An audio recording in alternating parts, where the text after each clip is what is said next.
அன்பும் பண்பும் பாசமும் நேசமும் நிறைந்த நட்புகளுக்கும் உறவுகளுக்கும் என் இனிய காலை வணக்கம். இன்று ஒரு குறள்.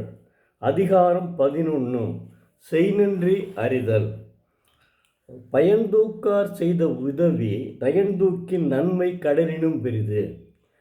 தெய்வப்புலவர் திருவள்ளுவர் இவருக்கு இது செய்தால் இன்னது பயக்கும் என்று ஆராய்தல் இளராய் செய்த உதவியாகி ஈரமுடையராயின் அதன் நன்மை கடலினும் பெரிது ஆகும் என்று சொல்கிறார். இதை சுருக்கமாக சொல்கிறேன் கேளுங்க. என்ன பயன் கிடைக்கும் என்று கருதாது ஒருவர் செய்த உதவியின் பெருமையை ஆராய்ந்தால் அது கடலை விட பெரியதாகும்.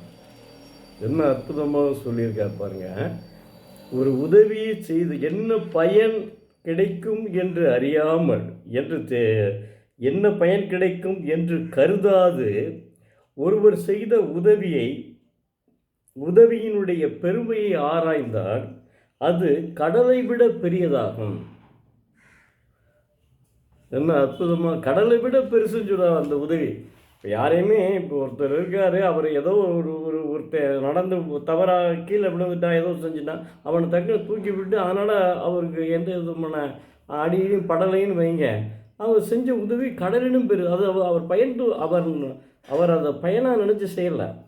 அவர் என்ன செய்கிறாரு, ஏதோ நடந்துருச்சு நம்ம நல்லா செய்வோம் அப்படின்னு சொல்லி அதான் பயன்தூக்கார் செய்த உதவி நயன்தூக்கி நன்மை கடலிலும் பெரிது என்கிறார். இதெல்லாம் அற்புதமான ஒரு சின்னது தான், ஆனால் இது அற்புதமான குறள்.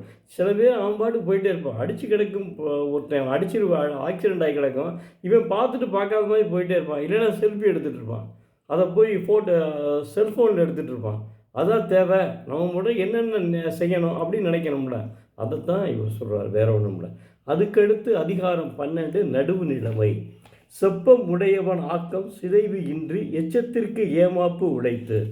தெய்வப்புலவர் திருவள்ளுவர் நடுவு நிலைமை உடையவனுடைய செல்வம் பிறர் செல்வம் போல் அழிவு இன்றி அவன் வழியினுள்ளார்க்கும் வழியாதலை உடைத்து என்கிறார்.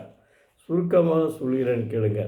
நடுவு நிலைமையினுடைய செல்வம் அவனுக்கு மட்டும் பயன்படுவதோடு அவனுடைய சந்ததிக்கும் பயன்படும் சொல்கிறார்.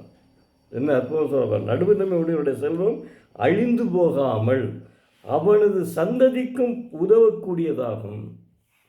எப்படி உண்மை ஏன்னா அவன் நடுவு நிலைமை வைக்கக்கூடியவன் இல்லையா. எந்த விதமான கெட்டதுக்கும் நடுவுக்கும் உண்மையின் நியாயமான மனச்சாட்சி உள்ள ஒருவன் அவன் என்னென்னா அவனுடைய செல்வம் என்ன செஞ்சாது அழிந்து போகாது. அவனுடைய செல்வம் அவனுக்கும் பயன்படும், அவனுடைய சன்னதிக்கும் பயன்படும், அழியாமல் இருக்கும் அதுவரை அப்படி சொல்கிறார். இது உண்மைதானே? இப்போ நடுவில் நல்ல மனச்சாட்சி உள்ளவனுடைய செல்வம் நிலைத்து நிற்கும் அல்லவா, அதுதான் அவர் சொல்கிறார். நீ இருக்கும் வரை தவறு செய்யாத, நடுவுநிலைமையோடு இரு. அப்படி இருந்தால் உன்னுடைய செல்வம் சிறந்த செல்வமாக போற்றப்படும் என்று சொல்கிறார். என்ன அற்புதமான குறள் பாருங்கள். அதாவது அவர் எல்லாத்துலேயுமே தன்னை ஒவ்வொரு குறளுமே அற்புதம்தான். இருந்தாலும் ஒரு சில குறள் மிகவும் அற்புதமானது. நன்றி, வணக்கம். நாளை மீண்டும் பார்ப்போம்.